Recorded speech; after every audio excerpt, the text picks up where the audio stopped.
Hello, everybody, and welcome to our April 2025 astrology forecast. As always, I'm delighted and excited to be joined by our esteemed astrologer, Celeste Brooks. So, thank you so much for joining us today. And how are you doing? I am hanging in here, Callum. I'm hanging in here. Yes, in this wild time to be alive. It really is. That's a perfect statement for it. A wild time to be alive. Absolutely. So, as we go through our slides, let's talk about maybe the overview first. So, Celeste, what would you like to start with? Yeah, so we are still in eclipse season as the month of April begins. Eclipse seasons are turning points, and the two eclipses work together. They're almost like a unit. So, just as a reflection, there was a lunar eclipse on March 14th, 15th, around depending on where you live in the sign of Virgo, and it was a south node lunar eclipse, and Saturn in Pisces was opposite the moon, and the moon rules the people, and the moon was sextile Uranus. So worldwide, we have saw a lot of upheaval in relationship to weather. Like Virgo literally can be, we can be talking about like farmland or earth. There's so many storms going on, and Mercury stationed retrograde in Aries on the same day. In the US, there were lots of issues around fires. Aries is a fire sign, as well as water. Saturn and Pisces, a water sign, like a hardship coming in from all of these storms. And then Mercury stationed retrograde on the same day as the eclipse. So when Mercury, or a planet stations plus this eclipse is like this big energy, it's a big part of the story. So in the US, we saw these tornadoes all over like the plains and parts of the country. And I mean, dozens of people were killed in these. So this was a big story. And I think it's a big story about, that we're going to be facing for the foreseeable future, that the weather is a big deal. Also in Italy, I saw there was incredible flooding, and other parts of the world as well. Do you have any thoughts about the weather piece? Oh, great point, Celeste. And we really are in unprecedented times. And I have here, even on the coast of North Carolina, we've been under a number of tornado watches. So a lot of these systems coming through. So weather certainly has been a big factor, especially here in the United States. Absolutely. Yes, yeah, and we're starting to see tornadoes in California. I mean, in my lifetime, I don't ever remember a tornado in California until 2024, 2025. So after the Jupiter-Uranus conjunction in Taurus on Algol, the fixed star of catastrophe. So climate change escalating. So that's one of the biggest stories. Also, when we're looking at Aries, we're looking at conflict and potentially war, and the U.S. took out the number two in ISIS, and then it started conflict and fighting with the Houthi rebels in Yemen, and has threatened Iran about, things as well. And in Gaza, the ceasefire fell apart. So Israel is attacking Gaza again, and it's just the human catastrophe is just in all over the world. We see Sudan, Gaza, the Ukraine. There are all these people under tremendous amounts of suffering. This Saturn and Pisces, like people treated with a lack of empathy and left with Pisces people, or can also feel like they're left with nothing, whether they have lost their homes, have lost money, have lost a freedom, like prisoners are Piscean and all that. So that's another big story. The US trade wars is a big story. Venus retrograde, the day Venus stationed retrograde was when Zelensky, the day before, Zelensky went to the White House and was treated like never seen before, treating a guest in a diplomatic situation that led to like a real fracturing of the United States relationship with Europe and the EU countries. and fighting with Canada, used to be our number one trading partner, ally. We are just in wild times. So those are a few of the stories. One of the big stories I also saw was that there was a flight that went from the US to El Salvador. El Salvador has this supermax prison that is just inhumane. It looks like now there are very bad people in this place, but sometimes people get caught up. But it's like nothing we've ever seen before, and it's very Saturn and Pisces, and these people were just snatched up and sent, um, and said that they were all Venezuela gang members. And it turns out some of them may have had no criminal records whatsoever, and like were construction worker or whatever, but undocumented in the country, maybe. We don't know. But that's a big story that, yeah, people from the United States were sent into an authoritarian nation. And I think that's one of the big stories, and against a judge's order. So constitutional crisis is getting louder in the US. Now, as we're recording this, we don't know the actual story of what happened on March 29th with the solar eclipse in Aries, and then the next day, Neptune going into Aries.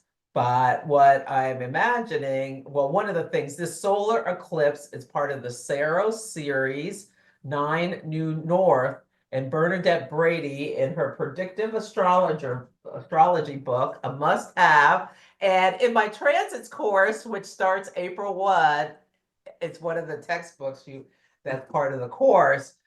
She talks about how this Saros series is physically expressive. Accidents, great physical effort, and violence. So we know there's a solar eclipse in Aries on March 29th. Mercury is retrograde on a world point of 0 Aries, and Venus is retrograde in Aries in the sign of her detriment. Mars in Cancer is in the sign of its detriment. Mars in Cancer can be trying to protect the homeland with actions, but the actions can be extreme or like some kind of, problems on the homeland. And then Jupiter's in Gemini in detriment. So there's all these planets in detriment, but the sun is exalted in Aries. So the sun type figures, leaders, like military is going to be a big topic. So we'll see what has happened, but I imagine it was something that I think the word I picked for the Celestial Insights podcast, available wherever you listen, is mystified. Like people are going to be mouths hanging open when whatever happened on the solar eclipse happened, because it's something they can't believe their eyes. Neptune rules misbelief or disbelief, disillusionment, and Aries rules the head and the face and the eyes. So it's like, oh my God. Now it might be a lot of big fires across the US. There's these things called fire nados, where they're a tornado, but that catches fire and whips through the plain. So we may be seeing that, but what's going on in the collective will have the same amount of energy. College campuses are a place to watch. There's Mahmoud Khalil was right around the lunar eclipse.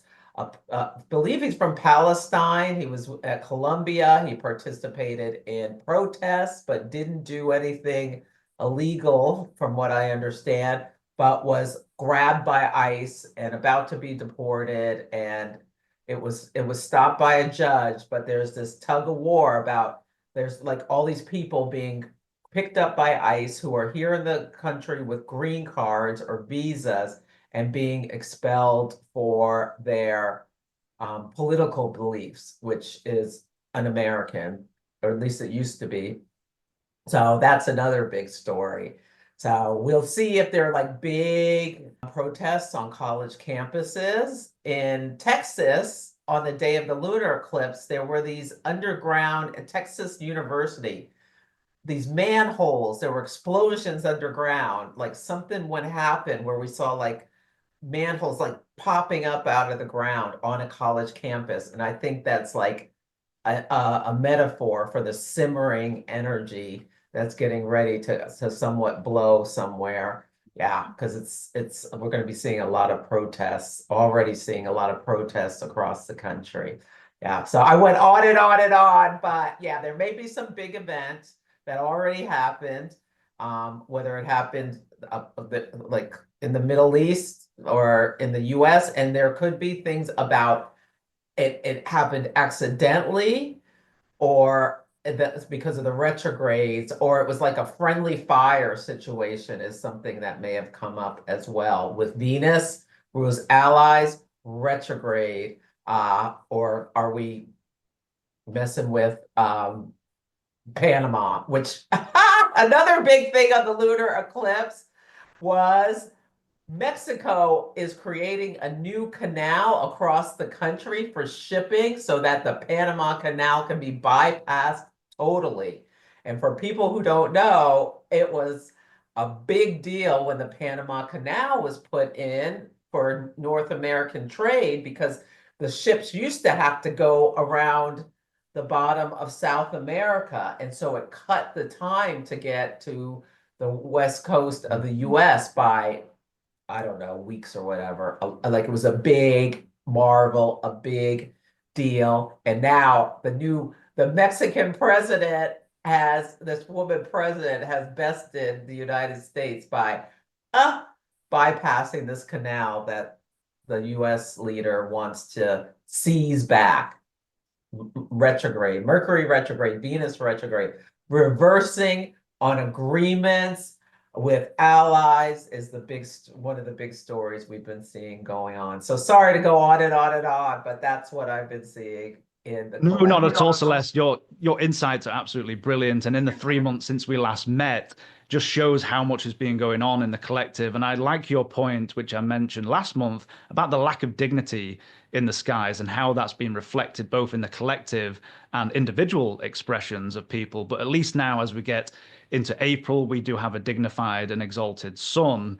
So this might help. And you also bring up eventually with the Neptune going into Aries, hopefully, because the last time Neptune was in Aries, 1861, we did have the American Civil War. So we might, I don't think we'll get to that point, but we might see, as you pointed out, a constitutional crisis as the executive branch is overgoing and going beyond its bounds over to the judiciary and Congress, which is inept at this moment in time. So it really is interesting times. And I'm glad I got my citizenship last August because I don't know, I might have been thrown away as well. I don't know.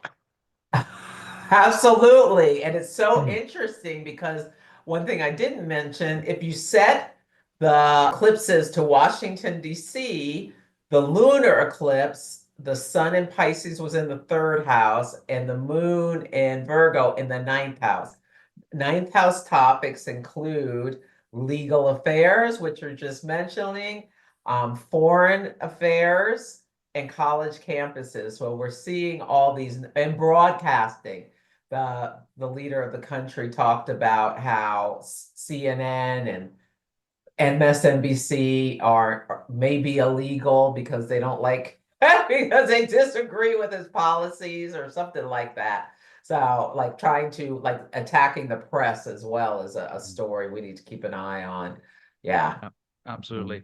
So speaking for me, the overview of April for me is a tale of two halves.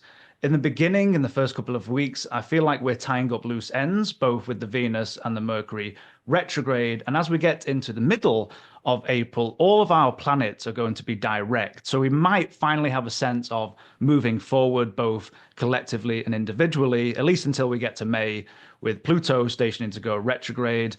But as we come back more specifically into the first week, we have both the Venus and the Mercury retrograde highlighted and magnified by the North Node. So this is for me a great time to reassess and reevaluate, particularly of matters of Venusian and Mercurial themes in someone's life. So you might have to ask yourself a question whether your relationships are working out or not. In terms of mercurial themes, you might be looking back on your tax returns and seeing what's going on there. Or if you're in higher education, it's always a great time to revisit your books and revise and go over old material. So again, just using those energies as for the first couple of weeks, we're still tying up these loose ends. And as we get to April 4th, we have the Mars trine Saturn, which is a great time for taking action in a more structured way, which is going to be helpful, I think, for this first week. Celeste, what are your thoughts for the first week of April? Yeah, so Venus and Mercury have moved back from Aries into the sign of Pisces. Now, I really think it's going to be interesting to see the stories of what happens, especially because Venus is going from the sign of her detriment to the sign of her exaltation, but she's in reverse. So, like if there was some big fight in a relationship or about money with Aries, it maybe ended up in tears or something like that. And then, oh, I could see like someone who's had a breakup going to their, because the North Node can be about groups, meeting with the friends and going out for cocktails or something. And Pisces rules alcohol, and sharing their woes about their relationship could be something that goes on. Or maybe this is all internal with what someone is dealing with, but there's something about groups could be in an issue. When I looked at this, the Venus retrograde, Mercury retrograde, and the lunar North Node, I thought about, like, in the United States, PBS, which is the public broadcasting system, and all of these other kind of things that rely on donations and government funds in order to function. Is that what we're going to be reading about? Their money taken away. And so they'll have to be completely funded by people. So, like, be prepared for organizations asking for funding. And this could be part of the solar eclipse story. Yes. And then that April 4th, something big is going down April 4th with Saturn and Mars, both sextile Uranus. So Saturn's in the sign of Pisces, Mars in Cancer, and Uranus in Taurus. And so they're making like a mini grand trine, and in the water and earth. And this could just be really big storms that are like this could be just deluges of water that are impacting people. Now, on the personal level, Mars and Saturn can be like putting in sustained Saturn effort Mars in order to achieve something and make some kind of breakthrough Uranus. So you can use this energy really productively to really stick to it and get something done, but just make sure you have all the pieces of the puzzle together. With Mercury retrograde, you might forget something and be like, oh my God, I forgot the napkins for the party. And it's now when you feel like it's ruined or something, and then you're all frustrated. So it's interesting. Mars and Saturn are the malefics, and they're talking, but they're talking in a trine. So it's smooth, easy flowing energy. So things can go down the tubes very easily. So watch out for letting your emotions, because water is emotions, get a hold of you. Now, in the US, TikTok, April 5th is TikTok's next D-Day. With the retrogrades, is it going away, or is it going to be delayed, the exit? So that, I know Oracle is trying to purchase TikTok, because 1.3 billion a month in small businesses, that revenue is done on TikToks. If it goes away, there are going to be a lot of people who are, suddenly without a big chunk of their income. So that's a story that we may be like, I can see people holding their breath, hoping that this Venus in Pisces, this app, Mercury and Pisces they use to make money is going to stay, and like they're calling their congressmen, the groups or whatever. Yeah, we'll see what happens with that. But that's, I think, a big story about this week. Full points. And I like how you brought up, because still at the beginning of April, we're still in all these watery planets. We've not dipped out of the pool yet to get dry with the fire that's coming later. So it'll be really quite interesting as you talked about maybe issues with water and some of those different themes you were talking about. Absolutely. Okay, into week two. Celeste, what are your thoughts? Yeah. I'm really interested to see how the Aries sun sextile Jupiter in Gemini, what shows up with that. Ah, this could be, and I talked about this in my podcast. Can you imagine if the court says, because Jupiter rules the legal affairs and Gemini could be about um, an app, the court says the app is gone. Like court says TikTok, it's gone because of national security reasons. Mars in Cancer. And then the leader, the sun figure says, no, TikTok stays. And then there's a constitutional crisis over this Venus retrograde. This Venus and Pisces, this app like that people use to make this recreation, but and trying Mars and Cancer because of the keeping the country safe. Yeah. So it'll be really interesting if this is the story is about TikTok and it's a constitutional crisis. I'm calling what's going on. I mean, it's a dark comedy, but it's also kind of a screwball comedy that's going on in the United States where we cannot believe what we're hearing. We're in a war with Canada. I mean, this does not make any sense. It's just mind-boggling with the North Node conjunct Neptune in Pisces when this all started. Now Neptune's in Aries, but whatever. Yeah, so that's a big deal. Then we have the second of three, Venus retrograde conjunct Saturn in Pisces. And so this is Venus conjunct Saturn can be like feelings of control or limitations on your enjoyment in life. So yeah, and Mercury stations direct. Yeah, then Venus is sextile Uranus. So this is all going to show up in a story that it's like, oh my God, love feels lost. But then what is the Uranian turnaround? It's this is really interesting. This could be a big discussion with a lover about how you're moving forward in a relationship. What are you willing to commit to, Saturn, and change Uranus so that you can make it work? This may be something you decide in your mind, or are you ready to let it go? Both Mercury and Mars are interacting with the North Node, so that feels like fated actions and decision taking are important. And then, ooh, Sun Chiron. That's like a spotlight on the wound. Yeah, wound to the head.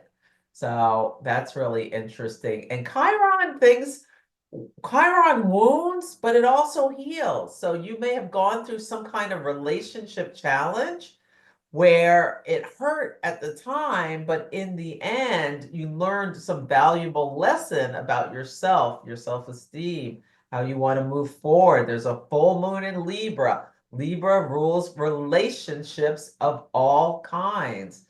And then Venus stations direct. So this could be like somebody having like a big push, pull back and forth around your resource, around your resources, your love relationship, all that sort of thing. And I'm thinking about, I forgot to mention, like Canada has said they're thinking about turning our power off if things keep getting messed up. So hopefully that's not a story where people in parts of the US were plunged into darkness because the fight the trade war fight with Canada and the US took a nasty turn. And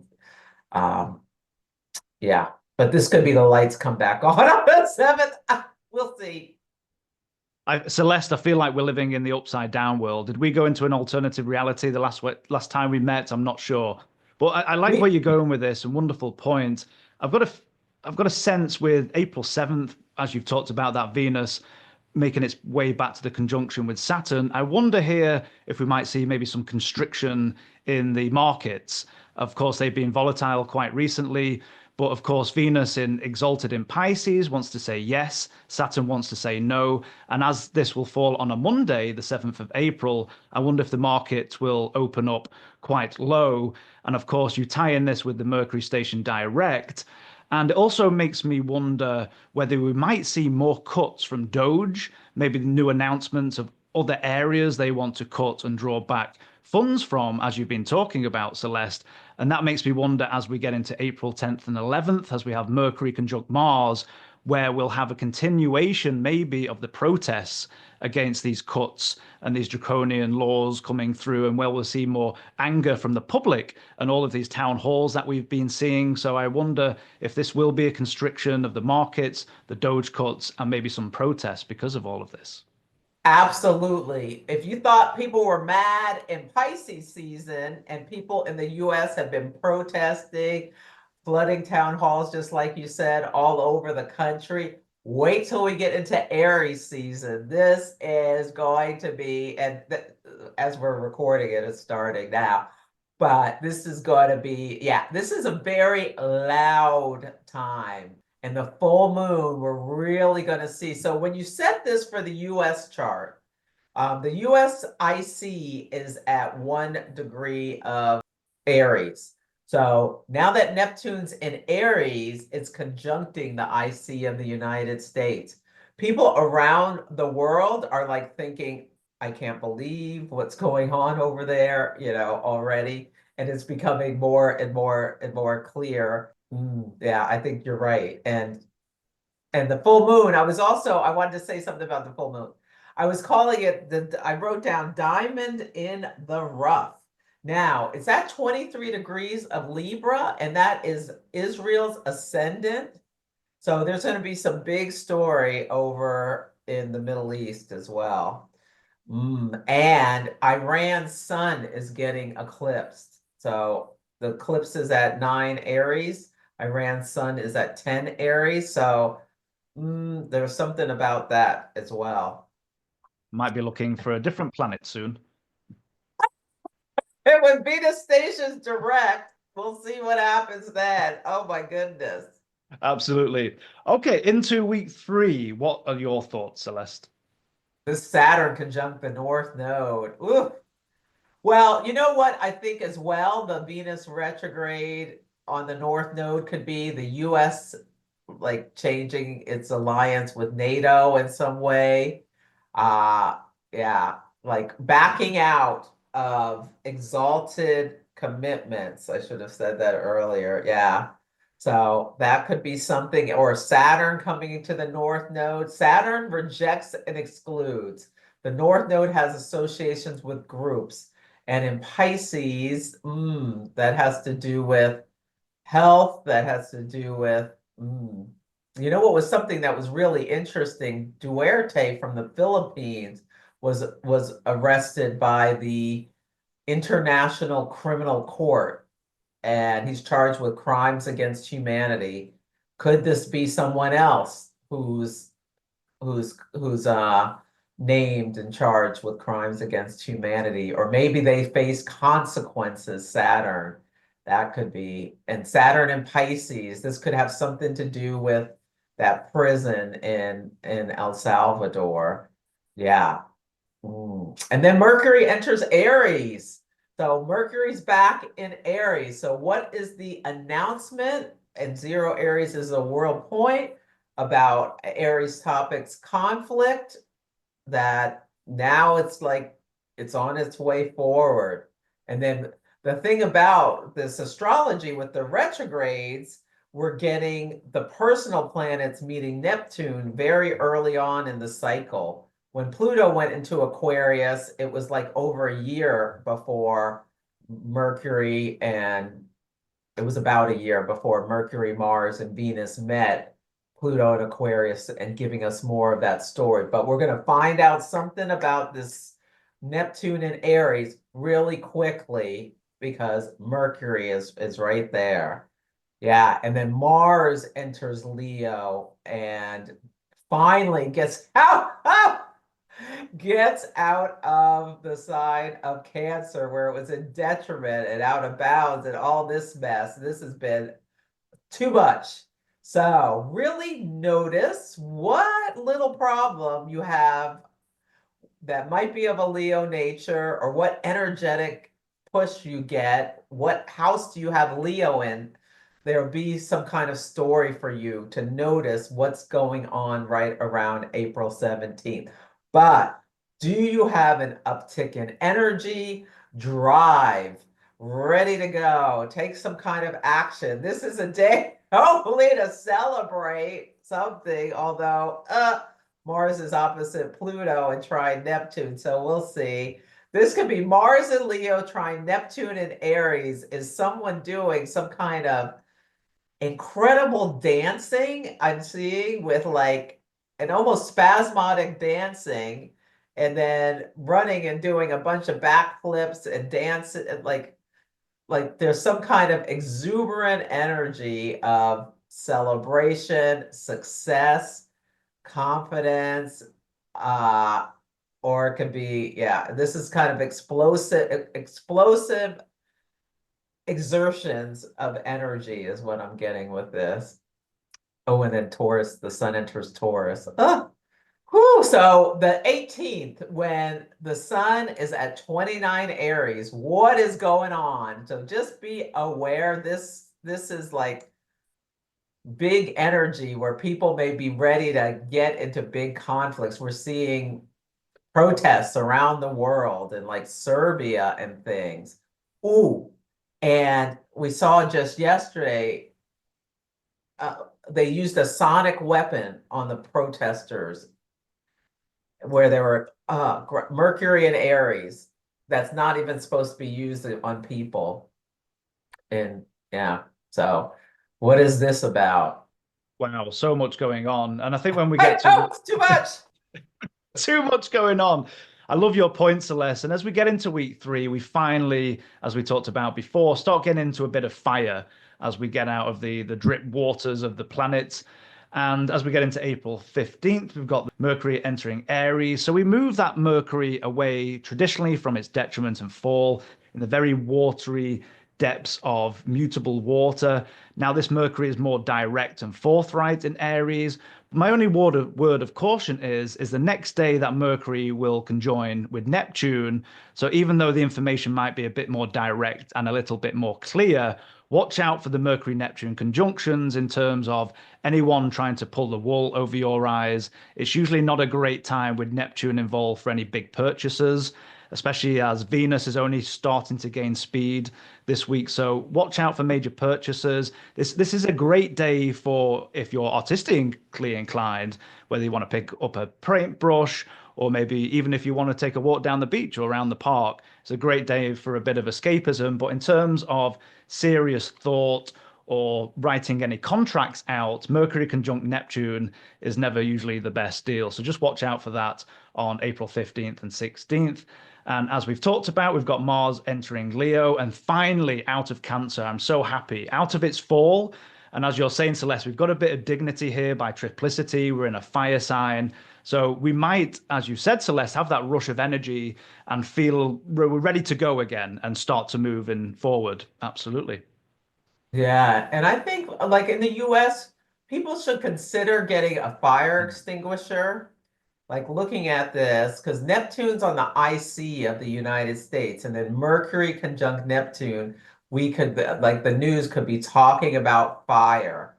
And then Mars is back in Leo. And a big story is that Mars stationed on the north node of the United States chart in the eighth house of it's an unfortunate house at 6 Leo. So this fires has been a huge story for the year. So just keep that in mind. Whatever you can do to protect your house against fire, consider doing it, especially if you're in the path of these fire nados or whatever's going on in the plains. But all over the country, we're seeing coast to coast issues with fire. Absolutely. Great advice. Great advice. Okay, into week 4. What are your thoughts? Mm. So Venus is back conjuncting the North Node again for the last time. So this could also be we're taking your funding away when it was retrograde, and then a judge says give it back to them. So we'll see how this shows up. But Venus sextile Uranus, this could be someone's getting proposed to. Yeah. So if you're expecting a proposal at the beginning of the month, it may be delayed until this April 20th. And there could be something Mercury sextile Pluto, Sun square Mars. I know people are worried about this date because I have heard that there's something in some executive order that was issued that's triggered, and people are concerned that like martial law could be declared. Sun in Taurus, square Mars and Leo. Sun in Taurus, square Mars and Leo. I don't know about that, but this is like Mercury and Aries sextile Pluto. This could be a proclamation that impacts a lot of people. So this is important to see what this is going to be. And the U.S. midheaven is one Libra. So Venus, whenever you see Venus talking, it can be something about the executive branch in the United States. So Venus sextile Uranus may be a little bit of a shock from the authorities around that makes people feel like they have some kind of limitation on their ability to express themselves and potentially their movement. Now, Taurus rules resources. So we'll see what that's about. And then the Sun square Pluto. Yeah, this is really interesting. The last Venus Saturn. So this is also like people in the US and maybe around the world because of these trade wars going to the grocery store and being like, oh my God, my money. They're trying to make $1 out of 15 cents because of inflation. So this can be like feeling like your resources are really pinched. And then, whoo, we've got the last Mars opposite Pluto. This also has the feeling of like a Leonic type figure, a leader, royalty, a king, a queen, trying to take action, and being Pluto and Aquarius, like there's this conflict between a big organization and someone doing things on their own. And what is it going to be? We'll see we'll see what it is. Great point. And I think for me, for week 4, and I feel like I've been saying this a lot recently, but for me, week 4 is stay out of the fray if you can. Maybe avoid the general public, because really here we've got a T-square with the Sun, the Mars, and the Pluto all in fixed signs. So we do have here a potential for extreme violence, extreme volatility. Just be mindful, especially if you're traveling, going long distances, people on the roads who might be pent up and all the things that's going on collectively. If you can, this would be a great week. Just try and stay away from as many people as possible, because as we bring, especially as we have the Mars and the Pluto opposition, we can always mostly find something going on which can be quite destructive. So certainly a time where if you need to use this energy, try and use it constructively, whether that's exercise, especially in Aries season. It's always a good time to maybe start exercise regimes and get that pent up energy out. But again, my advice would be to try and stay away from the collective as much as possible, just until this period goes away or goes over. Yeah, and with all this Uranian energy that we're seeing back to the first week, yeah, that can be literal earthquakes as well as energetic earthquakes. There's a lot of Yankee janky energy. So I'm glad you brought that up about Like, what can you do to stay safe? I was saying the other day, I wouldn't even toot my horn at someone who was irritating me on the road, because this is like April, that end of April is like, this week is like road rage. Absolutely, road rage energy. This is a lot of tension, but you can use it in your own life to break through boundaries. So again, we have the Sun in Taurus, square Mars in Leo, and Pluto in Aquarius, and the energy shoots out into Scorpio. So this feels like intense power struggle energy. Yeah, Absolutely. and about Absolutely. resources, the markets. Yeah, this Mars opposite Pluto can have something to do with markets or debt, like calling in the debt markers could be something that's coming up.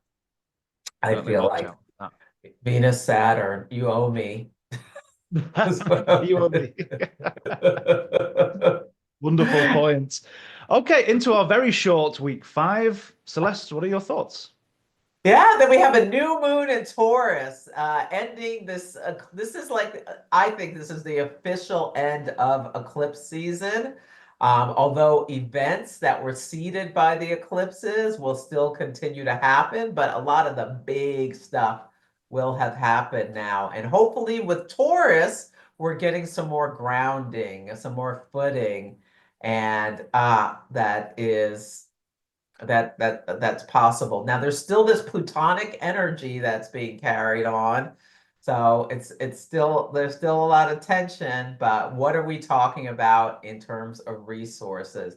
Like Mars opposite Pluto could have been some kind of big market correction or something. And then we're dealing with some new thing about money matters, because Taurus rules resources of all kinds, or earth matters. Yeah. And then Venus enters Aries again. That's going to be interesting to see what the story is around that. Venus and Aries again. We're back fighting about something. Maybe there's some new 550% tariff that's being placed on something from Canada, because we don't need anything from them.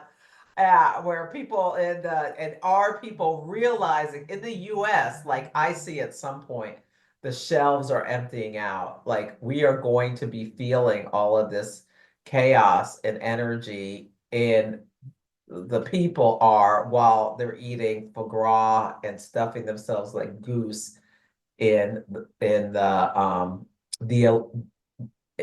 in the White House and whatnot. I think we're seeing this Pluto and Aquarius. Let them eat. Let them eat.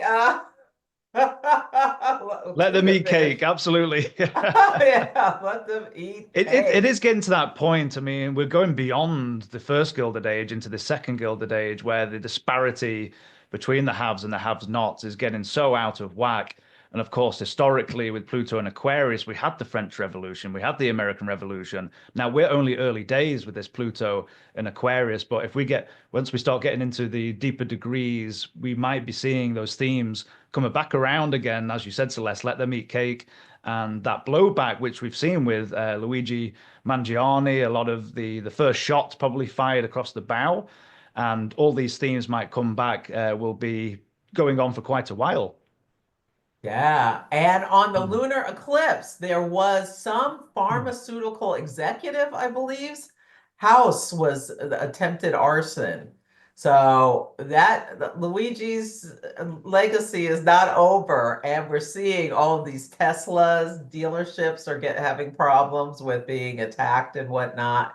So, yeah, Venus and Absolutely. Aries could be setting some money on fire again in some way as a way of fighting back. But definitely by the time Saturn gets to Aries on May 24th, I believe, we will be seeing shortages and some constriction about what has happened, um, with all of these trade wars and everything. It's more and more and more Americans are going to start feeling the pain of these actions done by the executive branch for Absolutely. no seeming reason.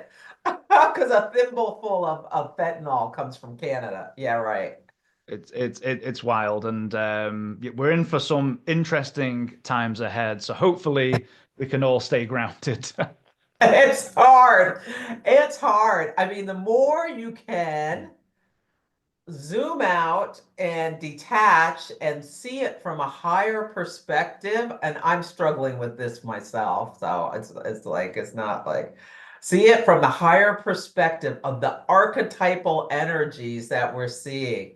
Will Nero be golfing while Rome burns or while the plains burn? You know, we've got this energy that was similar to the Civil War and similar to Pluto and Aquarius in the Revolutionary War happening at the same time. And how is it going to show up? I feel like, yeah, there's internal chaos and external conflict, but oh my God, yes. Let's Yeah. see. Oh, and the Mercury Pluto and that could be somebody talking about we're gearing up our nuclear weapons. Like, does Canada announce they're going nuclear or something like that? Yeah. Europe is going to be adding nuclear. And one of the breakdown, America exiting the world stage is having a lot of consequences that are destabilizing the entire world. And we're going to this Saturn and Neptune in Aries on a world point February 20th, 2026, where everything that's going on is heading towards this awareness about this dissolving, this breakdown, this romanticization, this glamorizing of violence and independence and going it alone. And what are the consequences of that for the whole world and on a personal level? Great point. We might not have any places left to go. So, Celeste, we might have to travel off to New Zealand or somewhere like that. I don't know.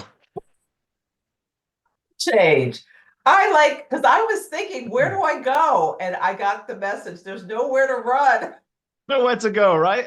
There's nowhere to run, baby. Nowhere to hide. This is the whole world is facing these big seismic changes If we can where make contact with another civilization, come and get us. I'm happy to explore, to yeah, leave this planet. and the ugly American archetype that's risen up. It's like, okay, that's what Pluto does. It brings this to the surface. And are we okay with this is what we're being a representation, or are we not okay as a collective? Absolutely. Well, thank you, Celeste, for your wonderful insights and going through the first couple of weeks. And now we're going to go into our rising signs. So, into our Aries rising friends. Celeste, what are your thoughts for the month of April? Well, Aries rising, Neptune has gone into Aries. How are you feeling? What is coming to your conscious attention? And as Aries, you may be very independent. And see yourself as independent. But now, with everything that's happening, you're realizing, especially Neptune is taking the scales are falling off from your eyes with Neptune. The fog, the mist is clearing, and you're seeing how you are a part of the collective and what is going on. What is going on within you as you come to this realization that things have changed and your concept of yourself, your own independence, your ability to take your own actions without anyone else's involvement, or that could be something that you're really having some internal thing going on about internally, and then the sun will move from your first house, which is spotlighting yourself, your identity, your physical body, and how you can do your Aries thing, and then moving into Taurus with resources coming to mind and values.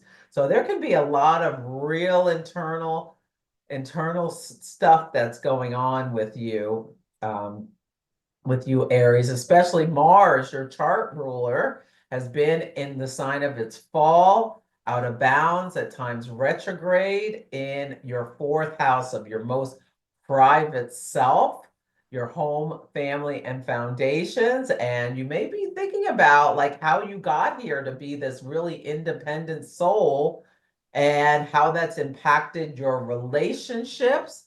Venus going from Aries back to Pisces and then is coming back again, and your thought processes.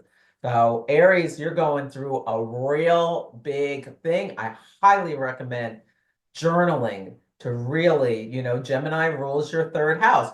Jupiter is there, documenting this time and what you're going through, because you may look back in several years at this turning point and be like, oh my God, who was I before and after this time? Wonderful advice, Celeste. And for Aries Rising, this is your season. This is where you step into the limelight. Last month may have been a bit more behind the scenes, but as Celeste is pointing out, we're going to have the sun transiting through your first house, so we can have the themes of body and appearance. If you want to go out and be independent, like Celeste says, and go and enjoy a day out and maybe treat yourself, that Neptune's going to be very interesting, especially Aries Rising if you've got early degrees of Aries rising, especially at 0 degrees. Watch out how that Neptune might be showing up for you, because Neptune is, of course, going to retrograde back and come back through, but there's going to be a longer theme for you. And going on Celeste's point about your chart ruler, Mars, it's been in fall for this amount of time in your fourth house. So being in, oh my days, this Mars has been in the fourth house for so long for you. So if there have been conflicts, maybe that's conflict at home, family and home life, or alternatively, maybe you've been working on projects on the home. But either way, I think there's going to be better for you as this Mars gains dignity as we go into your fifth house of Leo for the first couple of degrees at the end of April. Maybe bring that element of energy and vitality back to you, Aries rising, particularly as it is your chart ruler. And as where we get into the fifth house, we can be talking about any sport outlets or any creative endeavors that you enjoy to do. And speaking to Celeste Point again before, she's talking about you do you. We've got all of the planets more or less on the eastern half of the chart. So this is an area of life where these transiting planets are saying, you concentrate on the things that you need to get done. Don't worry too much about the western half of the chart, about others in your immediate environment or those in society. It's all about you right now. So get done what you need to get done. And that's my advice for you, Aries Rising. Yeah, and be really mindful about physical injury. And with the nature of this eclipse, because Neptune could be like, ooh, I hurt myself and I can't work out anymore. So be careful about that. Yeah, really watch yourself as you are pushing yourself to lift heavier or run longer to take care of your physical body, or you could have like some kind of injury. That's great advice, particularly if you have late degrees or later degrees of Aries rising. That Mars is still hanging around for a little while. So as that Mars transits and goes through the later degrees of Cancer, this might be squaring off your ascendant. So great advice from Celeste to watch out for those overdoing things or maybe bodily harm that might come around. Absolutely. Okay, into our Taurus rising friends. Celeste, your thoughts? Yes, Taurus. So at the beginning of the month, with the sun highlighting your 12th house of solitude, of like the collective unconscious, self-undoing, this is a great time to get some extra rest because once the sun goes into Taurus, it's like, you're going to get like this little energetic rebirth kind of energy. So yeah, a lot of thinking. And Taurus, it may have been facing with Saturn in the 11th house, letting go of some associations or groups or friendships with Venus. Your chart ruler has been and is still retrograde. And ooh, like really some real awareness may have been coming up to you about how you are in relationship and how that shows up relationship and 12th house. So like some really some amazing insights that may have been like secrets may have been revealed to you about your internal values or feelings or the way you partner, the way you love, how you think about it. And now Venus is back into Pisces and so is Mercury. You may be talking to friends about this, or your mind is moving to how you show up in the collective based on this, based on your values, your relationships, all of that kind of stuff. Ah, it's going to be very interesting to see how this shows up for you. But are you making big moves around your career with Pluto and Aquarius in your 10th house? Are you feeling this internal drive, push to what are you like? What are you ready to make to bring out on the scene or move forward? There's some real possibilities for some real breakthroughs and assertion of yourself, your identity, your appearance for Taurus. Are you launching something is what I'm getting. Great point, Celeste. And tying into what you were saying about relationships, of course, Taurus rising, Venus is your chart ruler. A lot happier in Pisces. We're exalted here, but eventually we're going to be going into our detriment, into your 12th house. So this might actually tie in with this Mars that's being in fall for quite some time because Mars rules your 7th house of relationships. Now, this might just be one-on-one business relationships, but it also might mean romantic partners. So bringing up that point Celeste is saying, maybe some relationship issues that have come around that you may need to work out, especially with the Venus retrograde. But eventually that Mars will be going out and pushing into your 4th house, which will tie in home and family and all of those themes there.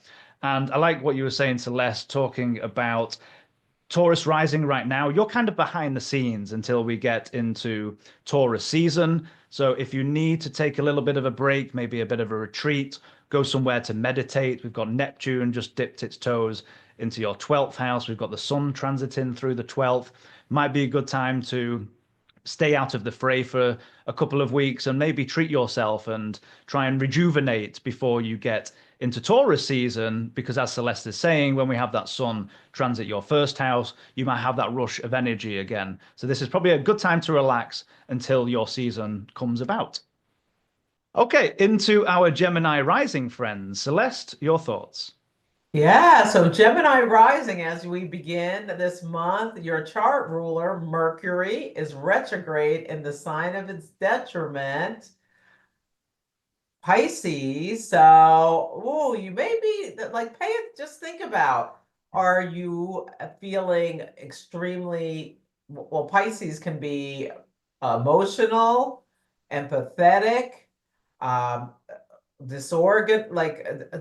are you feeling like you're floating, almost like disorganized? Is your energy really scattered? So really take some time to think about how, because you're an air sign and air can be like intellectual. This is a good time to really check in on how you're doing with all of these changes emotionally. Have you been detaching? It's time to get embodied and really think about what's going on. Yeah, and how you are making adjustments and moves regarding your career, because the Jupiter in your 1st house, so there's something about, if you put any energy into something, you can get some kind of rewards for what you're doing, or growth or expansion. Jupiter is the greater but benefic, where Jupiter invests and Jupiter explores and educates. So how is Jupiter in your 1st house showing up? Are you having some successes? But it's in a separating square, but they're going to meet again in square in June 15th. Jupiter and Saturn in square in different signs. So yeah, the effort you're putting in may be like, it's sealing some slowdowns or Saturnian things, but what are you achieving as for yourself and out in the world? And there may be some real things that had a 3-part story that are related to your values, Venus, your thought processes or communications, Mercury, in or relationships, Venus, around your work or your how you appear out in the world, your calling, your reputation, all of that kind of stuff. And the sun in your 11th house, the 11th house of groups, friends, organizations, that's a real spotlight. So there may be something about you, like your values you're coming up against with all of the chaos and things going on in the world that you're realizing, where do I fit? Who is no longer aligned with me?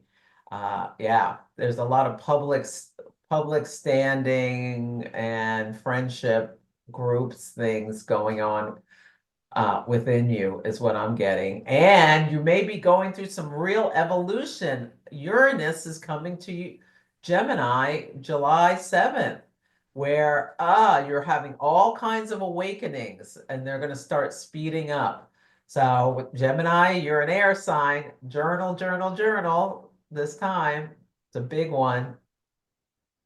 I think journaling is such great advice, particularly now as your chart ruler. Mercury is retrograde. It's a good time to either revisit, go back over old books, just write down your thoughts is going to be very helpful because particularly with your chart ruler in detriment and fall, it's ruling, it's in the 10th, but it's ruling obviously the your first and the fourth house. So some of those issues that might have come up around home and family, we've got the south node down there in the fourth as well. But as Celeste is saying, we've got so much activity above the horizon. We're heavy in the 10th and 11th houses. So a lot of these transiting planets are speaking to your public standing. So whether that's career, whether that's social groups, your goals and ambitions, as the sun transits through the 11th house, it's going to be highlighted. Now, if this has been a time, especially as Venus is wonderfully exalted up there in your 10th house, if this has been a time maybe where you've asked for a raise, maybe as that Venus retrogrades and goes back to Saturn, maybe it's asking the boss to reevaluate. And as Venus goes direct, maybe you do get that raise if that's something that you've asked for. Or alternatively, if you've got your midheaven around those later degrees, maybe you are seen quite fondly in the public, whether you're giving a presentation or something along those lines. And then eventually, some of those planets will be going into Aries. And as Celeste is saying, you're going to have so much activity in April in terms of these group activities. So if you want to get out there with friendship groups or protest groups, whatever you have on your mind, this is going to be a great time to do it in April. Full. Oh yeah, you may be hitting the streets. Is that right? Bring head, like, check out that sonic weapon. Make sure you have the right earplugs to protect your hearing if you're protesting, and make it so they can't wave it in your phone in front of your face and all that. So look up all the rules to safely protest peacefully, and yeah, look up what you advice before you hit the streets. Absolutely. Great advice. Great advice. Okay, into our Cancer rising friends. Celeste, your thoughts? Well, I'm a Cancer rising. Yes, yes. So I am ready for that sun to highlight my 10th house of career. We know that the transits class starts on April 1st. So if anybody's watching and wants to join, I don't know if there will be any spaces left at that time. At this time, I think there's 4 or 5 spaces left in the class. So you may be considering going to join that. What Neptune? What is Neptune? What has become clear to you? Or what are you confused about in relationship with your career with Neptune angular for you, Aries? This is a big deal, having an outer planet entering your career sphere. Yeah. Are you emotionally connected to your work? Or something of you outside in the world? It doesn't have to be your job, but you may feel like an internal calling to do something pioneering or be like this innovative energy of inspired energy of some emotional need to make some kind of change or inspire some new start is what I'm getting with this. And you may already be feeling this. Mars, what is going on with your finances? Mars went retrograde in your second house. So has there been a story about burning up money you really might want to like take off the rose-colored glasses and pay attention to what's going on with your finances. It is important with Mars getting ready to go back into Leo and wrapping up this story. For me, it's been unexpected expenses around my dog who has an illness. Yeah, so really notice that, what's going on with your finances, your work. And then when the sun moves into Taurus, highlighting your friendship groups. Yeah, but there may be, are you needing to take a look at what's going on with your savings with that Mars opposite Pluto coming? Your personal resources versus your shared resources. Are you and your spouse or number one partner having some long-term struggle over finances or values? This may be what's coming up for you, Cancer Rising. And it's time to get serious as Venus and Mercury go direct and re-enter your 10th house. It's all out in the open. Wonderful points. And Celeste, I really hope your dog has full recovery with all what's going on. I'm sorry to hear that. But as Thank you. Celeste is as Celeste has been talking about, look at how many planets we have above the horizon here. It's public, public, public.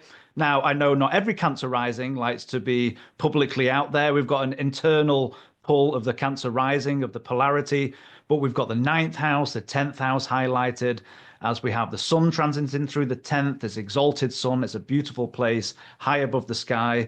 So if you're giving presentations or you're out there in work, then you might be elevated or you might be visible at this time as we get into April. Another thing I like for Cancer Rising is only recently have we had the nodes switch and we have the North Node in the ninth house. Now we've got Celeste here. We're talking astrology. So Cancer Rising, if you're studying astrology or involved in higher education, excuse me, this North Node is going to magnify this house along with this Saturn of getting serious, discipline. If you're in the middle of maybe say doing an advanced degree, it's a great time to hone in on that Saturn and that discipline. Or you might be seen as a figure of authority in the ninth house, like Celeste here, as a wonderful astrologer. We've got of course, the Venus and the Mercury going retrograde, but as we go direct, we're going to be floating into the 10th house, which again is going to magnify the 10th house of public standing and career. But again, so much energy in the public sphere for you, Cancer Rising. And what I am excited for you about is when we get into, I don't remember the exact dates, but as we get into June, we're going to have that Jupiter come into your first house, which a beautifully exalted Jupiter. It's be a great time to go and treat yourself, maybe have a makeover or do something big and bold and beautiful. I don't know. Yes, the Jupiter, June 8th. June 8th. I'm ready for Jupiter to get out of Gemini. It's too much information, too much mental chaos. We need it. Yes, and so if you are interested in, you are studying astrology, this could be a great time, Cancer Rising, to maybe put some energy into a YouTube channel. How are you broadcasting your message out there? Do you want to apply for some organizations to speak and share your work? I think you should challenge yourself. Yes. Wonderful advice. I think the only word of caution I think I've got for Cancer Rising, if you do have late degrees of Cancer Rising, just be mindful of that Mars and maybe any sharp objects around the house or the kitchen. So keep in mind for that if you are later degrees of Cancer Rising. Absolutely. Mars is squaring Chiron, so that's a big deal. Yeah. Absolutely. And Chiron and Eris are merging. Eris is the goddess of chaos, and Chiron, the wounded healer. Yeah, Cancer Rising, be really careful about injury. Absolutely. Oh, I Okay. really don't want an injury. Say I that gotta be again. careful. This eclipse was on my Chiron. Oh, is that? Oh, on the Cairo. Oh, wow. My Chiron and Aries in my 10th house. But Wow. I'm gonna hope I'm gonna be very careful with fire and knives Just, and yeah, sharp watch yourself. objects. You know what? Since Mars has been in Cancer, I've spilled water more than once or spilled liquids more like Yeah, it's so interesting to see how accidents, Mars shows up with the water symbology in the home. Mm. Yeah, I've had other things going on too that, yeah. Stay safe. Stay safe, Celeste. Yeah. Well, I realized my dog was ill because Oh, he had trouble with the holding number one. So Mars and Cancer for me had literally been my dog having an accident in the house. wow. Literally. Yeah, I'm sorry to hear that. I'm sorry to I hear that. My know. daughter as It's well. like he's a senior. Got Jupiter in the 12th, ruling the 6th, and quite a bit going on. Absolutely. Oh Absolutely. yeah. Yeah, it's been a lot. Yeah, so for Leos, Leos, get ready to get energized. The sun is in the fortunate ninth house, so I love that. The sun lighting up your ninth house of philosophy and wisdom and travel and legal affairs, all of that kind of stuff. Anyway, Mars coming to your ascendant. So you may real notice a real shift where you feel your energy coming back if it's been at a lull with Mars in your 12th house, like kind of your energy and drive may have felt a bit hidden for a while and or you may have not been aware of it and may have yeah, it'll be interesting to see what did you learn during this time. And how are you dealing with Pluto? Feeling Pluto like this being transformed by other people outside of yourself. Are they a partner? Are they an open enemy? Or like how are you dealing with this feeling like ooh, you're in some kind of power struggle or something with forces outside of yourself that may be bigger than yourself too. Yeah, but how are you growing through groups? With Jupiter and Gemini in your 11th house, you really grow through discussions and interactions and collaborations with others. So are you taking advantage of Jupiter being in your fortunate 11th house? And then get ready because your career will be in focus when the sun moves into Taurus. And yeah, it may be a good time to think about how are you broadcasting your message out there? Yeah, how are Wonderful you advice. changing and evolving? For Leo Rising, we're finally going to have some fire in the sky for you as we go through April. Of course, we've got this wonderfully exalted sun, very, very happy in the ninth house, and it's going to be making a nice connection to your ascendant, depending on what your ascendant degree is. And eventually, the Mercury and the Venus are going to move into the ninth and bring some more fire because I know many Leo rising people and they're just not a fan of winter. So we're finally in spring, we're finally getting some heat, finally getting some fire. And for you, I think it's going to be quite beneficial if you've had a rough couple of months, say. And but really, here, a lot of these planets were above the horizon. So we're going more into the public realm, especially as we get a lot of these planets moving out of the eighth house, which is a hidden house for you. It's going to be more visible and probably an easier time because the eighth house is not particularly easy. Saturn is still going to be there for a time. So, as I've cautioned before, in the last couple of months, not the best time to be looking for, you know, loans from banks and things like that. There might still be some delays, or it might be around shared resources with partners. But at least we're eventually going to have some of these planets coming out. And as Celeste talked about, eventually we're going to have the sun transiting your 10th house, which is going to highlight career, public standing. And if you do like to be a showman or a showwoman, this is going to be a great time where we're going to have not only the exalted sun, but we're going to eventually go into your career as well, which is going to be nice. Celeste, any thoughts on that? Neptune in the ninth for Leo Rising. Oh, Neptune in the ninth. There may be some disillusionment or romanticism about like philosophies. Yeah. Well, one thing with Neptune and Aries is idolizing the strong man or the strong, might makes right kind of energy. And you're seeing that in the collective. Is that your jam? Are you loving that energy? Is it making you shocked and I can't believe what's going on? Like, really notice how your philosophies are changing, because that Neptune is opposite your third house. So the your concepts in your mind and your bigger picture philosophy, you may be like doing some internal work and things as Neptune goes through that house, it's going to kind of, I feel like, bring to your awareness whatever that confusion or romanticism or glamorization is about.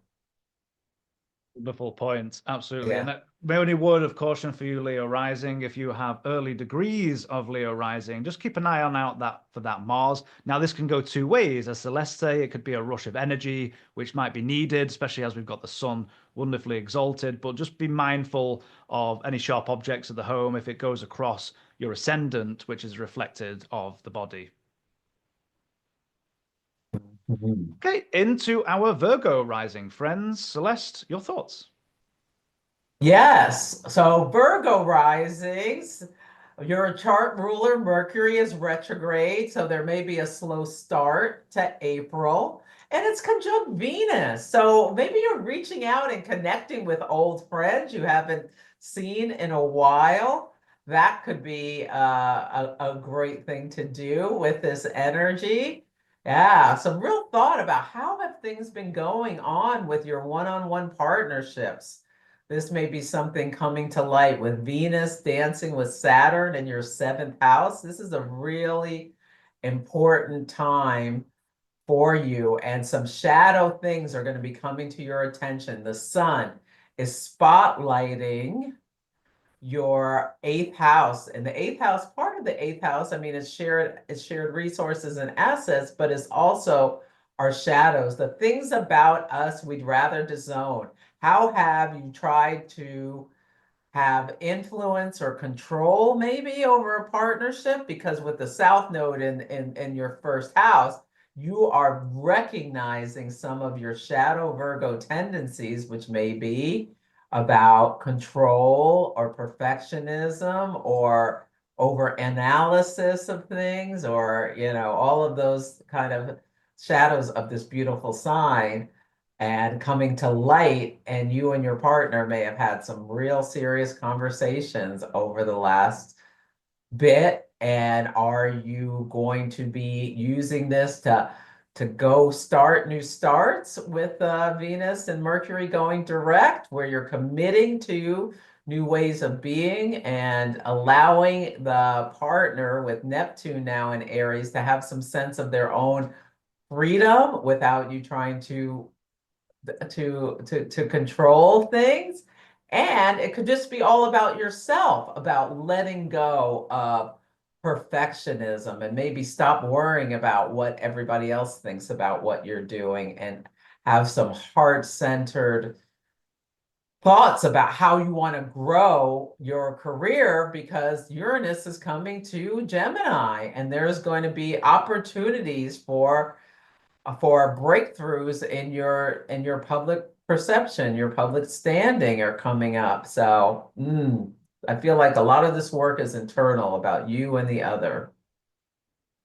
Wonderful point. And I think for you, Virgo Rising, if you look at where all the planets are transiting, we're dealing here with the western half of the chart.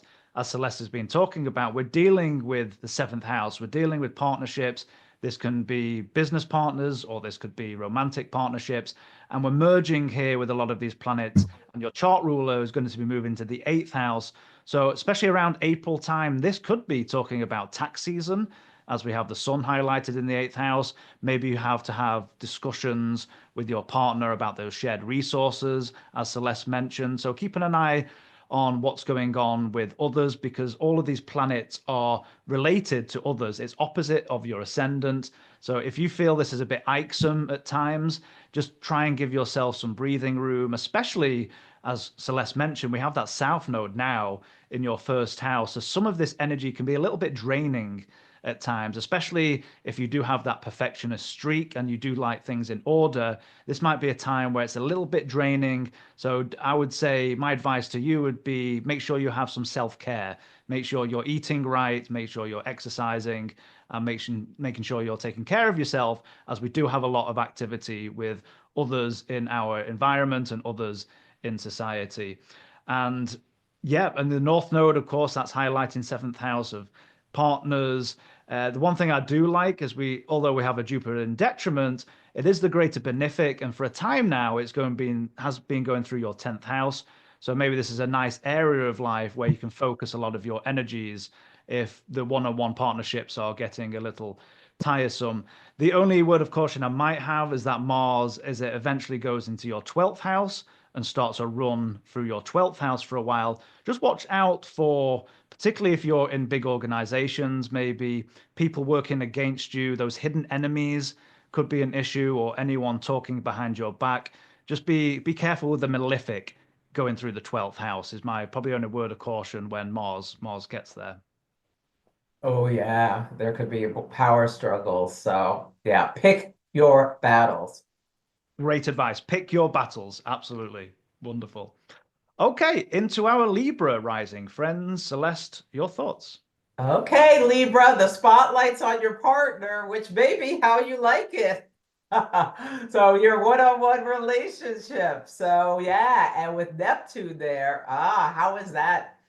That is what occurred at the solar eclipse or recently, where there is Neptune can be like falling in love with your partner all over again, or being a little disillusioned by some of the things maybe they think is a-okay, and some of the things that you think are outrageous, or vice versa. And you're having conversations about your values and whatnot with Mercury retrograde. So your sixth house is your partner's 12th house. So as Mercury and Venus go direct in your sixth house, there may be some things coming to light that were previously hidden to you about your partner's values or thought processes. And so it's just a good idea to just be aware and notice, and what have you learned about yourself from that? And with Saturn in your sixth house, oh my God, have you been struggling with just the burdens of daily life? And have you had to have some, there may be some needing to ask for help. Asking for help. That can be Neptune, and you're just telling your partner, look, I need help with this, that, and the other thing, because this has just been a lot for me. Yeah, that may be how that shows up. And be aware, in groups and organizations, there may be some power struggle brewing with Mars going into your 11th house, opposite Pluto in your fifth. So about your self-expression. Maybe you're working to make some changes as Venus, your chart ruler, has been retrograde from Aries to Pisces, about changing, about has someone mistaken your kindness for weakness? And you had to fire it up a little bit and given the what for. So I know that could be something that's going on. But yeah, Libra risings, Taurus risings have been going through it with the Venus, their chart ruler, retrograde, as well as the Gemini and Virgo. It's been a Absolutely. lot. Oh, it has. And speaking of as a Libra rising, you're so on point, Celeste, especially when we're talking about that Saturn. And for me, and for many Libra risings, I imagine watching this, it's been work, work, work. Not only we've got Saturn in the sixth, we've still got Mars in the 10th.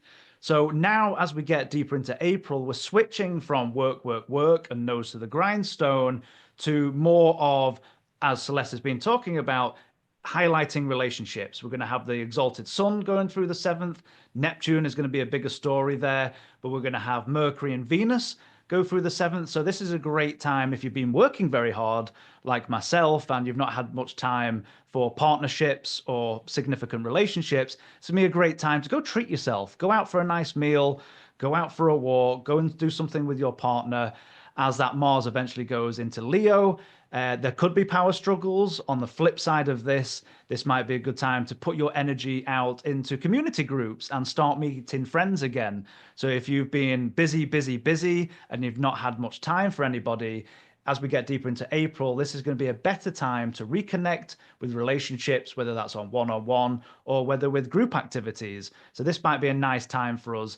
And of course, with, as Celeste has been saying, with our chart ruler being retrograde, it has been an issue. And we've probably been not as polite as we usually are with some of that retrograde, especially as that Venus goes into Aries, that can sometimes manifest there. I think with the bigger picture of the Neptune going into the seventh, I would say if you are free and single, this might be a bigger picture over many years where it could be on one hand, someone might come into in your life who is wonderfully inspiring, who really makes an impression on you. On the other hand, it can be also talk about illusion and maybe someone who does come into your life, maybe not who they seem. So keep an eye on that Neptune. It can go one way or another, but that's going to be a bigger story over a larger period. And especially as Saturn eventually gets into the seventh as well, we're going to be highly packed with seventh house topics of, again, this can be business partners, significant relationships.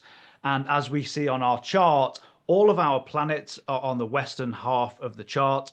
So all of the energy here is dealing with other people, whether that's other people in our immediate environment and co-workers, our partnerships, or people in society.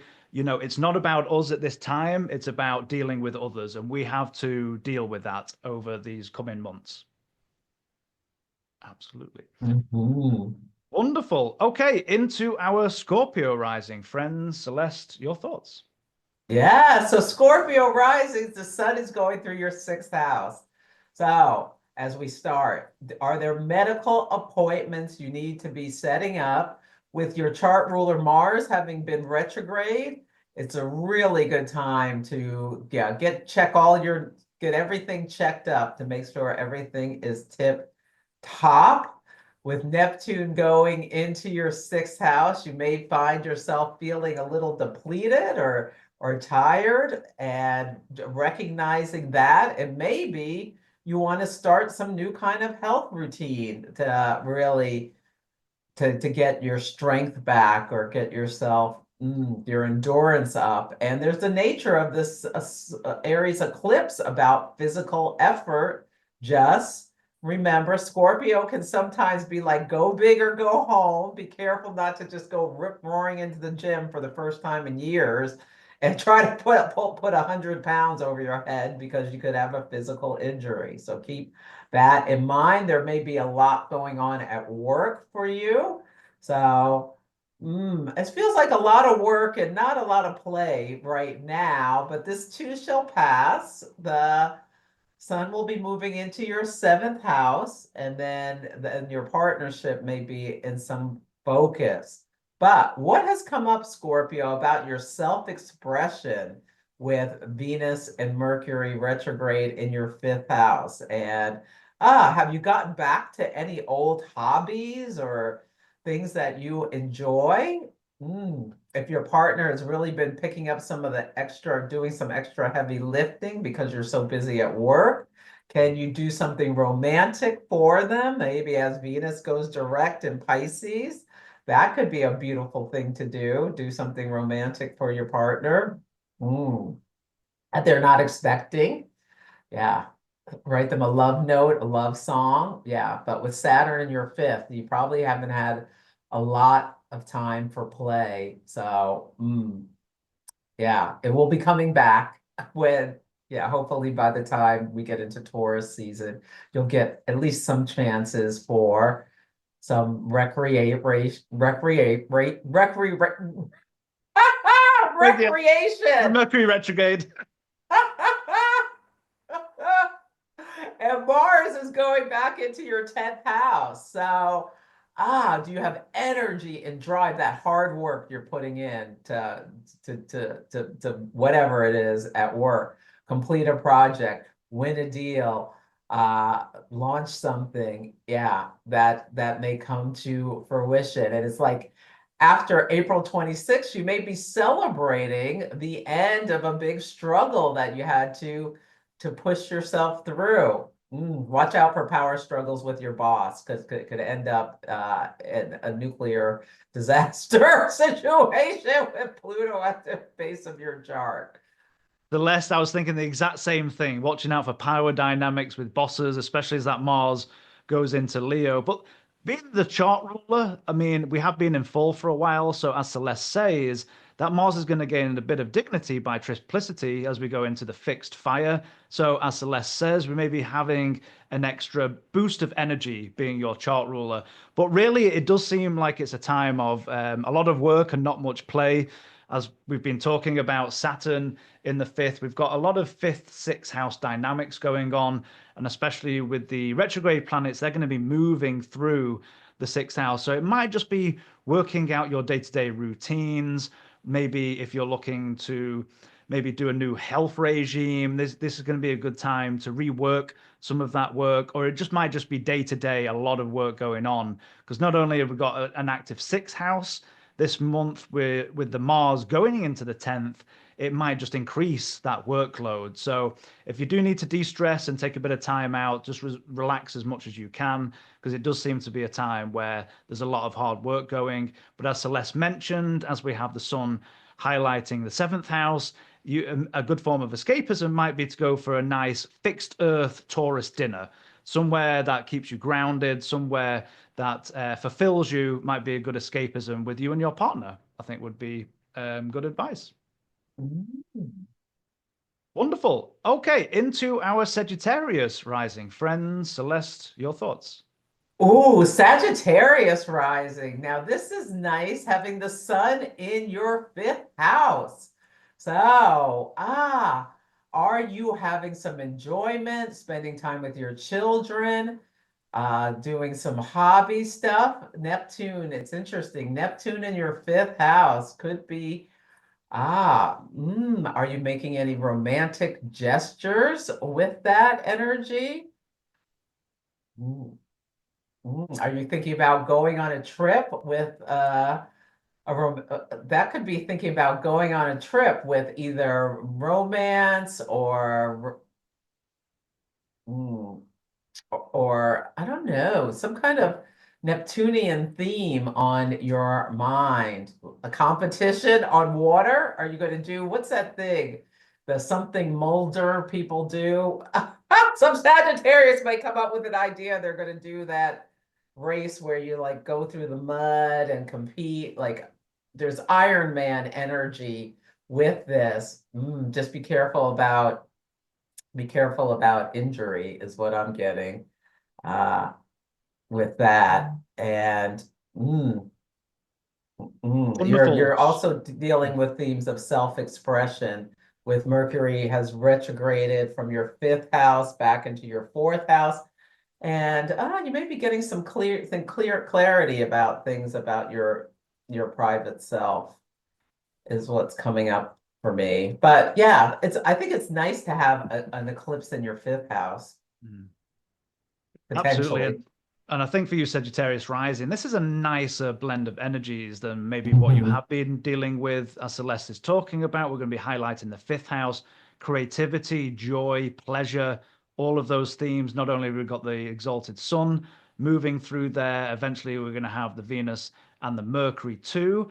And then eventually that Mars is going to get out of that tricky eighth house, which is in fall. If there's been any issues in terms of fights over maybe shared resources or any tax issues, especially in April. It's going to be nice to see that Mars get out of the eighth into the ninth. And speaking to Celeste's point, it might be a great time to take a long trip.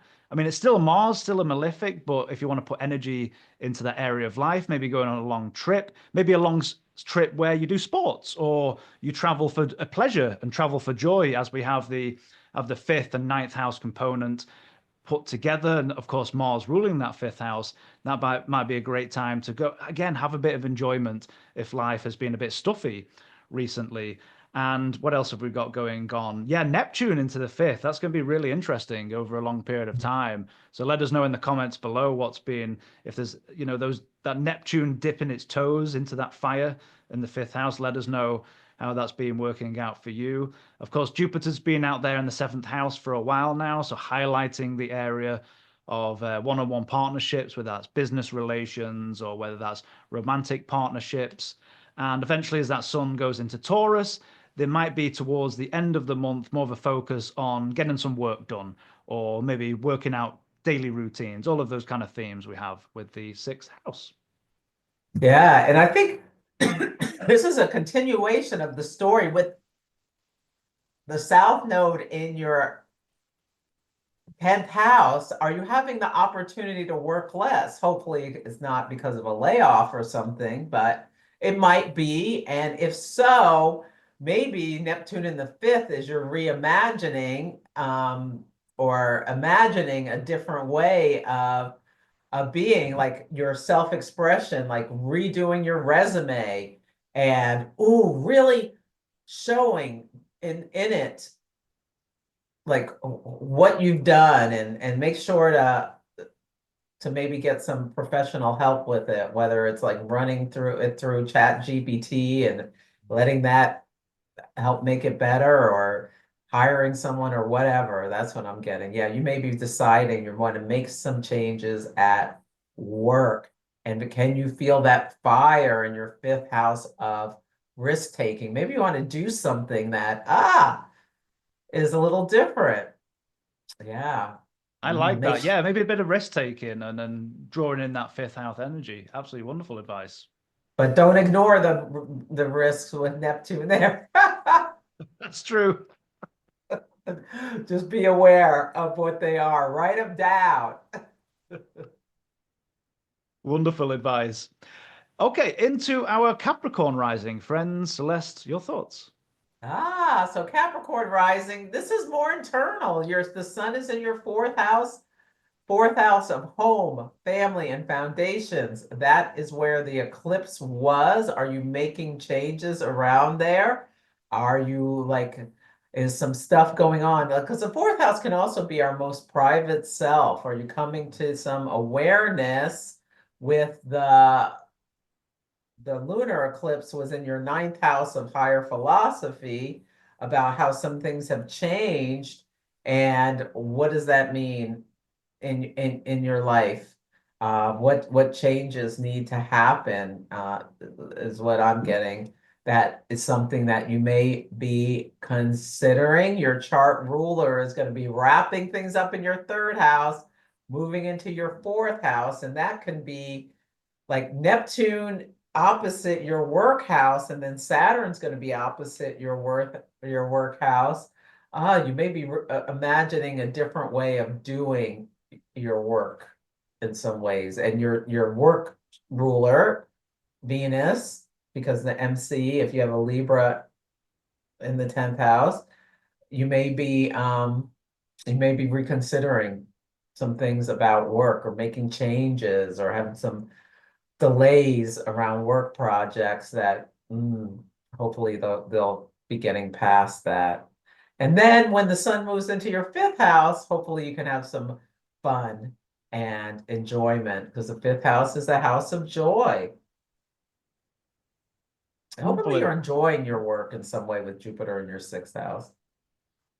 Yeah, I feel like it's been a difficult time for Capricorn Rising, and I feel as we get deeper into April, some of that pressure cooker is going to ease somewhat, because a couple of things we've got going on with your chart. We've got the Mars in fall in the seventh angular house, squaring off and ruling the fourth house.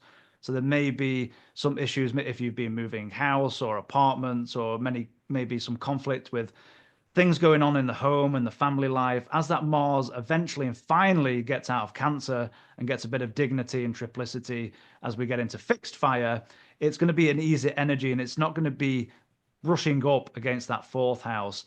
So we're going to have an exalted sun going through the fourth. Eventually, the Venus and the Mercury are going to push through for the fourth house. So this might ease some of the tensions at home, especially with Venus there. Yes, Venus is in detriment, but Venus going through the fourth, it might be a nice time to just beautify your home and family environment. And of course, if you look at your chart, the preponderance of the planets are below the horizon. So all of the energy, all of the transiting energy in your chart is all about home, family life, communication, siblings. We've got work, home life. We haven't got a lot going up in society's role. And of course, we've got the South Node up in the ninth as well, and the North Node highlighting the third. So all this pressure cooker and concentration of being, around people in your immediate environment, I think this pressure cooker will start to ease a little bit as we go into April. And as Celeste mentioned, we're going to have the Sun transit into the fifth house. So this might ease some of that pressure as well, as the Sun highlights the area of pleasure and creativity. And that Sun will make a nice trine to wherever your ascendant degree is as the Sun transits through the fifth. So yeah, I think as we get through the month, I think it's going to be a little easier for you, Capricorn Rising.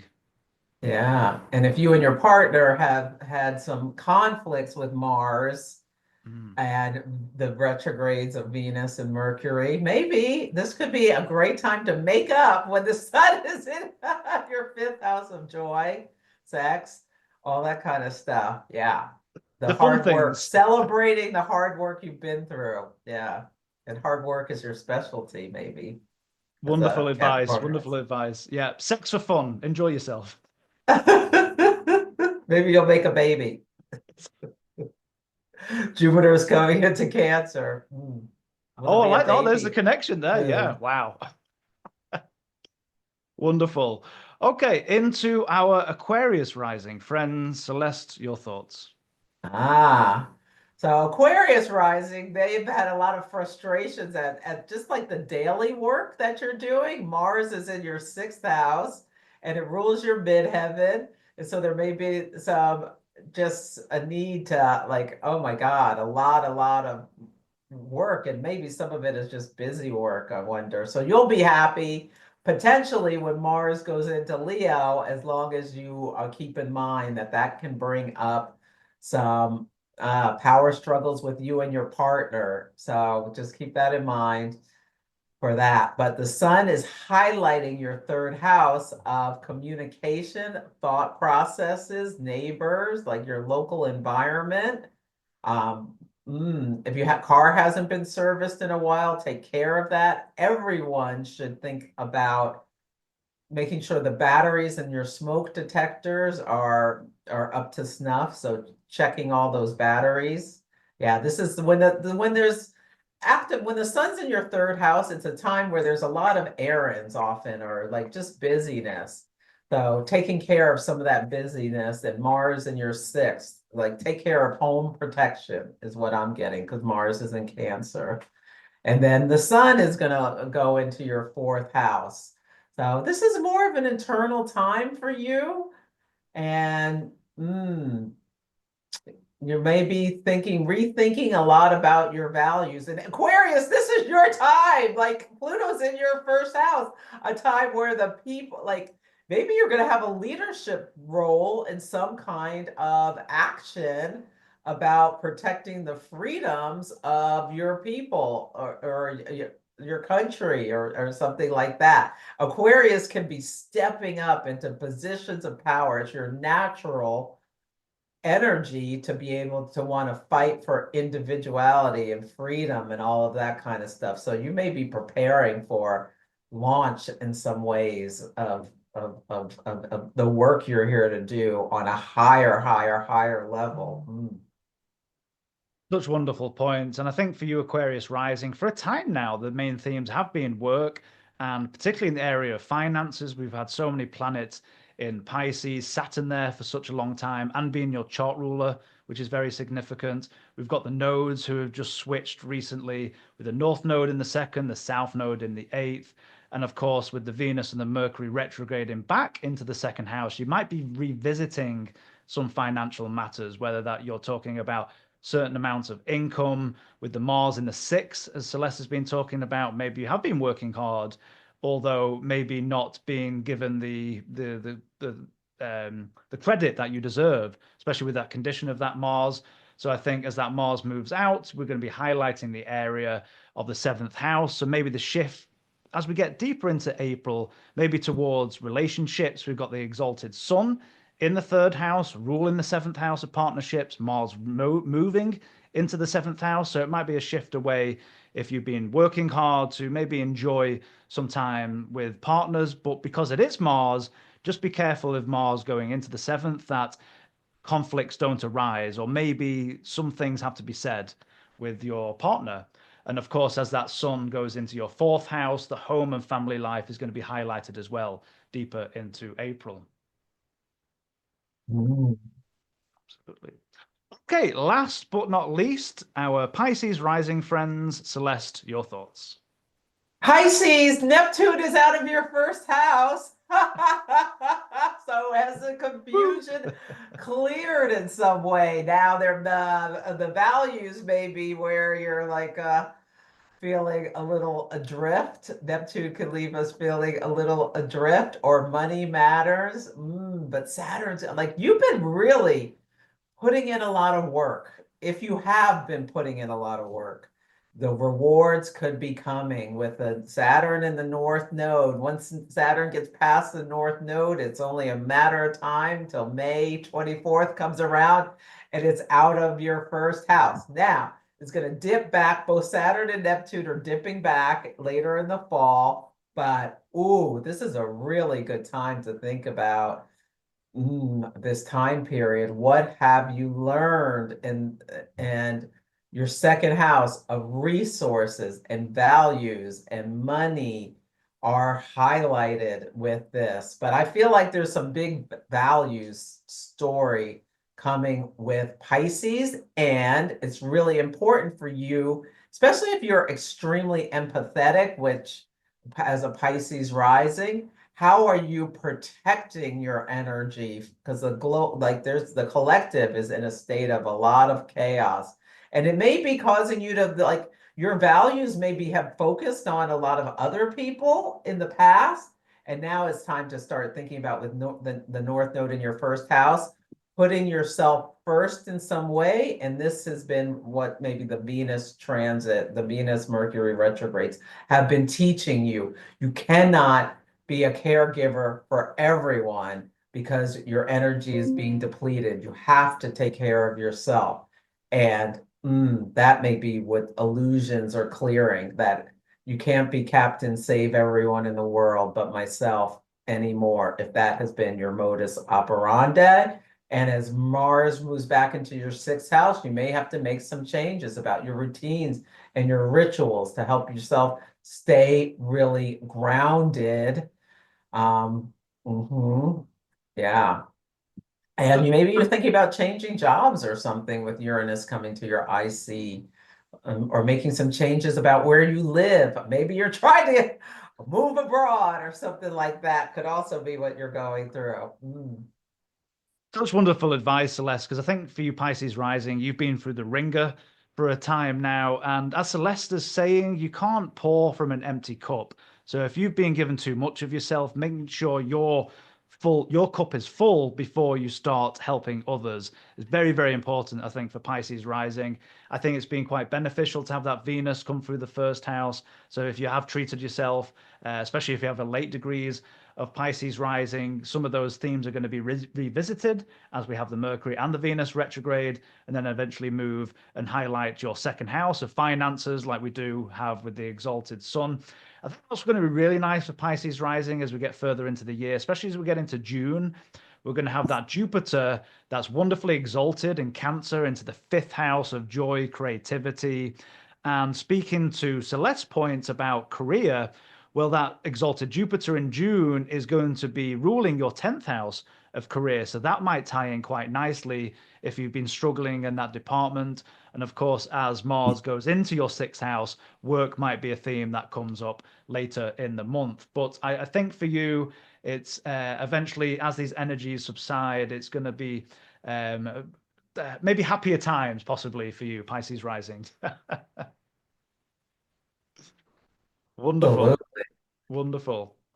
Well, Celeste, it's always a great pleasure to hear your wonderful wisdom and your insights. So thank you again so much for going through not only the weekly weather of the month of April, but going through all the rising signs. Tell us what's coming up for you. Let's talk about the transits class. I believe there's only a few spots though left. Is that correct? Yes. Well, first of all, thank you, Callum. It is always such a pleasure to speak with you and get your wisdom about how things are showing up. I think we make a great dynamic I duo. Yes, love I this team. do. I love doing this. Yes, and Transit's class starts April 1. There's only a few spots left. I don't know if there'll be any by the time you listen to it, but even if you missed the first class, maybe you can sign up if there's still space, and then just catch up. Yeah, so it starts April 1st, 5 to 7 p.m. Pacific time. It's a 5-week class where you'll learn all about how to use transits and profections, eclipses, synodic cycles, the retrogrades, and all of this stuff to build a forecast for what's coming up. So this is for people who already understand the basics. You got to know how to read a natal chart, or you may feel like totally out of your depth. It's not for beginners. It's an intermediate class. I am going to be speaking at NORWAC in May in Seattle about secondary progression. So you can come see my talk on that if you're going to NORWAC. It's sold out, but you can still get online tickets. I am going to be part of the Kepler retreat or symposium in, are you going? I will. I'm going to be seeing you in person. Oh, we get to meet in person. Yay, yay, yay, yay, yay. That's going to be in September in Niagara Falls, which I haven't been to since I was a kid. So that'll be absolutely fun. I'm going to be speaking about relating in the age of Aquarius for that.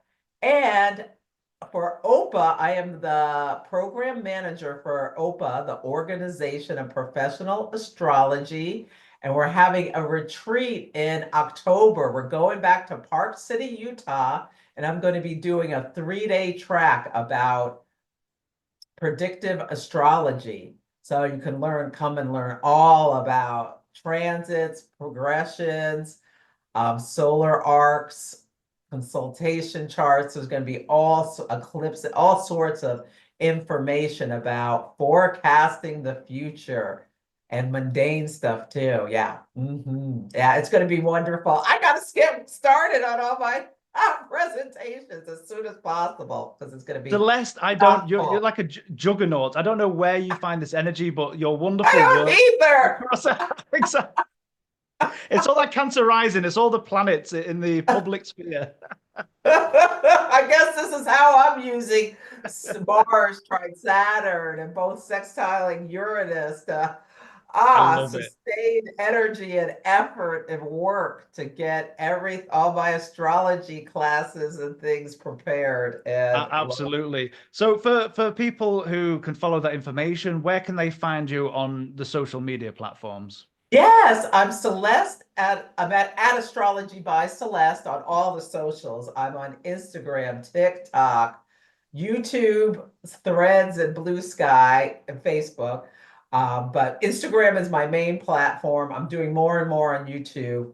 Yes, and I mix my psychic stuff with my astrology on Threads. So I do all kinds of. I call myself getting creative. My boo thinks I've lost my mind, but because I get like these downloads about things, and a lot of my predictions are pretty good at Well, times. Not Celeste, every. you blow my mind. I sometimes I go back and rewatch the videos and some of the things you say, and I go back, I watch the news, and I'm like, oh my days, just like you must have that not only a brilliant astrologer, but some of that psychic ability to see what might be coming ahead. So you just blow me away with your insights and the way you present the material as well. So absolutely, absolutely incredible. And for everybody watching, Thank I will leave the links to the transits class below in the description and comment boxes. Now, our students love Celeste, so it might fill up quite quickly. So if it does fill up quite quickly, certainly keep an eye out for when it's offered again. the And fall. in the fall, perfect. So if you need to come back in the fall and sign up early, you can do that. And of course, I'll leave all the social media links and Oprah links and everything that Celeste is doing and the Kepler Symposium, both in the description and comment boxes. So you can go and follow Celeste on all the social medias and see what's coming up for the rest of this year. Oh, yeah. And listen to my podcast, Celestial Insights Podcast, available wherever you listen. Wonderful. And come get a reading. Exactly. By Celeste.com. Yeah, I still do readings. Wonderful. You must have like 2 hours sleep a night. I don't know how you do it. No, I have to sleep. I don't know how I do it either. I'm trying to get balance into my life, but I do love what I do. So it doesn't feel as much like work when you just truly enjoy it. So, Absolutely. yeah. Absolutely.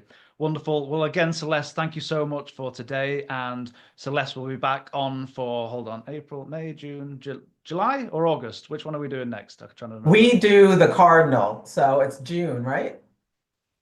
Is that right? Yeah, April. The Cancer season. We'll be back for my season. Yeah, your season, July. Rising. There we go. It's Mercury retrograde. My mind's not working as fast as it usually is. We'll be talking about Jupiter going into Cancer. Oh, I can't wait. Well, again, thank you so much. And thank you all for watching. And we'll see you again in the next show. Bye, everyone. Thank you so much. Thank you.